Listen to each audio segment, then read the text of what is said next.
Hello everyone, welcome back to G K corner.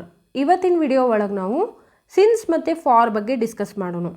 ಈ since ಮತ್ತು ಫಾರ್ ನೋಡೋಕೆ ಈಸಿ ಅನ್ನಿಸ್ತಾವೆ, ಬಟ್ KPSC KA ಎಕ್ಸಾಮ್ಸ್ ಒಳಗೆ ಫಿಲ್ ಇನ್ ದ ಬ್ಲ್ಯಾಂಕ್ಸ್ ಒಳಗೆ ಈ ಸಿನ್ಸ್ ಮತ್ತು ಫಾರ್ ಮೇಲೆ ಕ್ವಶನ್ಸ್ ಕೇಳಿದ್ರೆ ಸಿನ್ಸ್ ಎಲ್ಲಿ ಯೂಸ್ ಮಾಡಬೇಕು, ಫಾರ್ ಎಲ್ಲಿ ಯೂಸ್ ಮಾಡಬೇಕಂತ ಯೂಶ್ವಲಿ ಎಲ್ರಿಗೂ ಕನ್ಫ್ಯೂಷನ್ ಆಗೇ ಆಗುತ್ತೆ. ಸೊ ಇವತ್ತಿನ ವಿಡಿಯೋ ಒಳಗೆ ನಾವು ಸಿನ್ಸ್ ಎಲ್ಲಿ ಯೂಸ್ ಮಾಡಬೇಕು, ಫಾರ್ ಎಲ್ಲಿ ಯೂಸ್ ಮಾಡಬೇಕಂತ ನೋಡ್ಕೊಂಡು ಹೋಗೋಣ. ಈ ಸಿನ್ಸ್ ಮತ್ತು ಫಾರ್ ಎರಡೂ ಕೂಡ ಟೈಮ್ ಬಗ್ಗೆ ತಿಳಿಸ್ಕೊಡ್ತಾವೆ.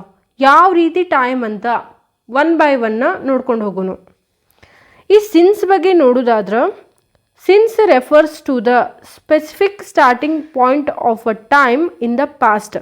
ಇದು ಭೂತಕಾಲದ ನಿರ್ದಿಷ್ಟ ಸಮಯದ ಆರಂಭವನ್ನು ಸೂಚಿಸುತ್ತದೆ. ನಿರ್ದಿಷ್ಟ ಸಮಯದ ಆರಂಭ ಅಂತ ನೋಡೋದಾದ್ರೆ ಯಾವುದರ ಒಂದು ಪರ್ಟಿಕ್ಯುಲರ್ ದಿನ ಆಗಿರಲಿ, ತಿಂಗಳು ಆಗಿರಲಿ ಅಥವಾ ವರ್ಷ ಆಗಿರಲಿ. ಸೊ ಈ ಸಮಯದ ಆರಂಭವನ್ನು ಸೂಚಿಸ್ತೈತಿ. ನಾನು ಒಂದು ಕೆಲಸ 2020ಇಂದ ಸ್ಟಾರ್ಟ್ ಮಾಡೀನಿ. ಆ ಕೆಲಸ ಇವತ್ತಿನ ತನೂ ಕಂಟಿನ್ಯೂ ಆಗಾಕತ್ತಿತ್ರ ಅಂದ್ರೆ 2025 ತನೂ ಕಂಟಿನ್ಯೂ ಆಗಾಕತ್ತಿತ್ತಂದ್ರೆ ನಾನು ಸಿನ್ಸನ್ನು ಯೂಸ್ ಮಾಡ್ತೀನಿ. I have been working since 2020. ನಾನು ಅವತ್ತಿನಿಂದ, ಅವಾಗಿನಿಂದ ವರ್ಡ್ ನಾವು ಎಲ್ಲರ ಕೇಳಿದ್ವ ಅವಾಗ ನಾವು ಸಿನ್ಸನ್ನು ಯೂಸ್ ಮಾಡಬೇಕಾಗ್ತೈತಿ. ಅವಾಗಿನಿಂದ ಇವತ್ತಿನ ತನೂ, ಪಾಸ್ಟಿಂದ ಪ್ರೆಸೆಂಟ್ ತನೂ ಕೆಲಸ ನಡೆಯಕತ್ತಿತ್ತಂದ್ರೆ ಸಿನ್ಸನ್ನು ಯೂಸ್ ಮಾಡ್ತೀವಿ. ಎಕ್ಸಾಂಪಲ್ಸ್ ಥ್ರೂ ನೋಡೋದಾದ್ರೆ, I have been living here since 2020. ನಾನು 2020ರಿಂದ ಇಲ್ಲಿ ವಾಸವಾಗಿದ್ದೇನೆ. ಪ್ರೆಸೆಂಟ್ 2025 ನಡಾಕ್ತೈತಿ. ಸೊ ಆವಾಗಿನಿಂದ ಇವಾಗಿಂತ ನಾನು ಇಲ್ಲಿ ವಾಸವಾಗಿದ್ದೇನೆ ಅಂತ ಹೇಳಾಕತ್ತಾರು. They have known each other since childhood. ಅವರು ಒಬ್ಬರಿಗೊಬ್ಬರು ಚಿಕ್ಕ ವಯಸ್ಸಿನಿಂದ ಗೊತ್ತದಾರು. ಈ ಆಗಿನಿಂದ ಈಗಿನ ತನ, ಆಗಿನಿಂದ ಅಂತ ನಾವು ವರ್ಡ್ ಎಲ್ಲರ ಕೇಳಿದ್ರೆ ಆವಾಗ ನಾವು ಸಿನ್ಸನ್ನು ಯೂಸ್ ಮಾಡಬೇಕಾಗ್ತೈತಿ. ಇನ್ನು ಫಾರ್ ಬಗ್ಗೆ ನೋಡೋದಾದ್ರೆ, for refers to a duration of time. So ನಿರ್ದಿಷ್ಟ ಸಮಯದ ಅವಧಿಯನ್ನು ಫಾರ್ ಸೂಚಿಸುತ್ತದೆ. ನಿರ್ದಿಷ್ಟ ಸಮಯ ಅಂದ್ರೆ ಎ ಮತ್ತು ಬಿ ಎರಡು ಪಾಯಿಂಟ್ ಅದಾವು. ಈ ಪಾಯಿಂಟ್ ನಡುವಿನ ಸಮಯದ ಬಗ್ಗೆ ನೋಡಬೇಕಾದ್ರೆ ನಾವು ಫಾರನ್ನು ಯೂಸ್ ಮಾಡ್ತೀವಿ. ಒಂದು ನಿರ್ದಿಷ್ಟ ಅವಧಿ ಅಂದರೆ ಡ್ಯೂರೇಷನ್ ಬಗ್ಗೆ ಫಾರ್ ತಿಳಿಸ್ಕೊಡ್ತೈತಿ.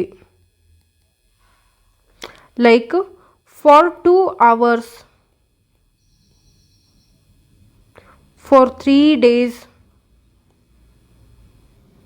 ಎಕ್ಸಾಂಪಲ್ಸ್ ಥ್ರೂ ನೋಡೋದಾದ್ರೆ, I have been living here for 2 years. 2 years ಅನ್ನೋದು ಒಂದು ನಿರ್ದಿಷ್ಟ ಅವಧಿ ಅಂದರೆ ಡ್ಯೂರೇಷನ್ ಆಫ್ ಟೈಮ್.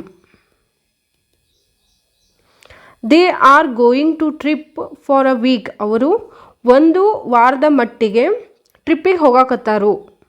ಜಾಸ್ತಿ ಕಾಂಪ್ಲಿಕೇಶನ್ಸ್ ಏನೂ ಮಾಡ್ಕೋಬೇಡ್ರಿ. ಎಕ್ಸಾಕ್ಟ್ ಅವಧಿ ಬಗ್ಗೆ ತಿಳಿಸ್ಕೊಡಾಕತ್ತಿತ್ತಂದ್ರೆ ಸಿನ್ಸನ್ನು ಯೂಸ್ ಮಾಡ್ತೀವಿ. ಒಂದು ಡ್ಯೂರೇಷನ್ ಆಫ್ ಟೈಮ್ ಅಂದ್ರೆ ಅವಧಿಯ ಬಗ್ಗೆ ತಿಳಿಸ್ಕೊಟ್ಟಾಕತ್ತಿತ್ತಂದ್ರೆ ಫಾರನ್ನು ಯೂಸ್ ಮಾಡ್ತೀವಿ.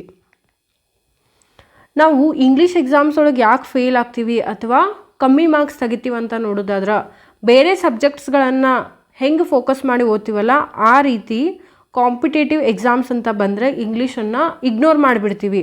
ಯಾಕಂದರೆ ನಮಗೆಲ್ರಿಗೂ ಒಂದು ಇಂಗ್ಲೀಷ್ ಬಗ್ಗೆ ಅಂಜಿಕೆ ಐತಿ. ಇಂಗ್ಲೀಷ್ ನಮ್ಗೆ ಎಷ್ಟು ಓದಿದ್ರು ತಲೆಗೆ ಹತ್ತಂಗಿಲ್ಲ, ಎಷ್ಟು ಓದಿದ್ರು ಇಂಗ್ಲೀಷ್ ನಮಗೆ ಬರಂಗಿಲ್ಲ ಅಂತ ತಿಳ್ಕೊಂಡು ಇಂಗ್ಲೀಷ್ ಸಬ್ಜೆಕ್ಟನ್ನು ಇಗ್ನೋರ್ ಮಾಡಿಬಿಡ್ತೀವಿ. ಸೊ ಇಂಗ್ಲೀಷ್ ಎಕ್ಸಾಮ್ಸ್ ಒಳಗೆ ಕಮ್ಮಿ ಸ್ಕೋರ್ ಬರ್ತೈತಿ. ಇದರಿಂದ ನಮಗೆ ಲಿಸ್ಟ್ ಒಳಗೆ ಹೆಸರು ಬರಂಗಿಲ್ಲ ಅಥವಾ ನಮಗೆ ರ್ಯಾಂಕಿಂಗ್ ಸಿಗಂಗಿಲ್ಲ. ಬೇರೆ ಸಬ್ಜೆಕ್ಟ್ಗಳನ್ನು ಎಷ್ಟು ಫೋಕಸ್ ಮಾಡಿ ಓದ್ತೀವಲ್ಲ ಅದೇ ರೀತಿ ಇಂಗ್ಲೀಷನ್ನು ಕೂಡ ಓದಿದ್ರೆ ನಾವು ಇಂಗ್ಲೀಷ್ ಎಕ್ಸಾಮನ್ನು ಅಷ್ಟೇ ಅಲ್ಲದೆ ಕಂಪ್ಲೀಟ್ ಕಾಂಪಿಟೇಟಿವ್ ಎಕ್ಸಾಮ್ಸನ್ನು ಕ್ಲಿಯರ್ ಮಾಡಬಹುದು.